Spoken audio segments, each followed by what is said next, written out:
दोस्तों, हमारी आज की कहानी का शीर्षक है खेत के बीचों बीच पत्थर। एक किसान था। वह एक बड़े से खेत में खेती किया करता था। उस खेत के बीचों बीच पत्थर का एक हिस्सा जमीन से ऊपर निकला हुआ था, जिससे ठोकर खाकर वह कई बार गिर चुका था और ना जाने कितनी ही बार उससे टकराकर खेती के औजार भी टूट चुके थे।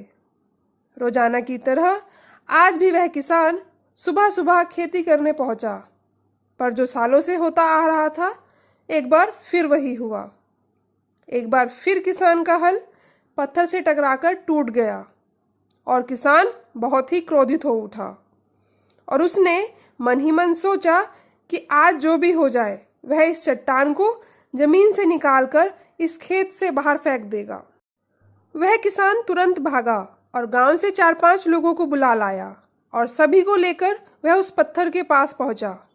मित्रों, किसान बोला, ये देखो, जमीन से निकले चट्टान के इस हिस्से ने मेरा बहुत नुकसान किया है और आज हम सभी को मिलकर इसे जड़ से निकालना है और खेत से बाहर फेंक देना है।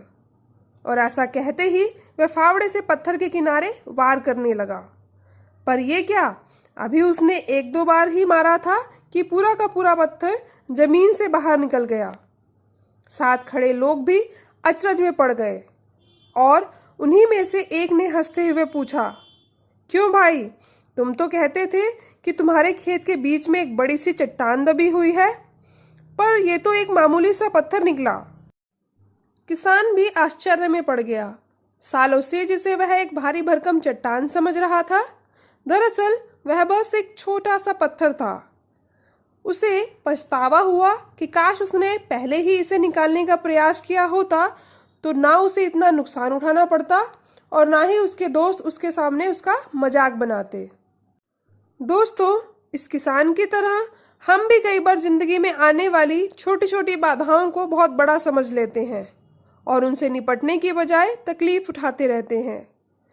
जरूरत इस बात की है कि हम बिना समय गंवाए उन मुसीबतों से लड़ते रहें, और जब हम ऐसा करेंगे तो कुछ ही समय में चट्टान से दिखने वाली समस्या एक छोटे से पत्थर के समान दिखने लगेगी, जिसे हम आसानी से ठोकर मारकर आगे बढ़ सकते हैं।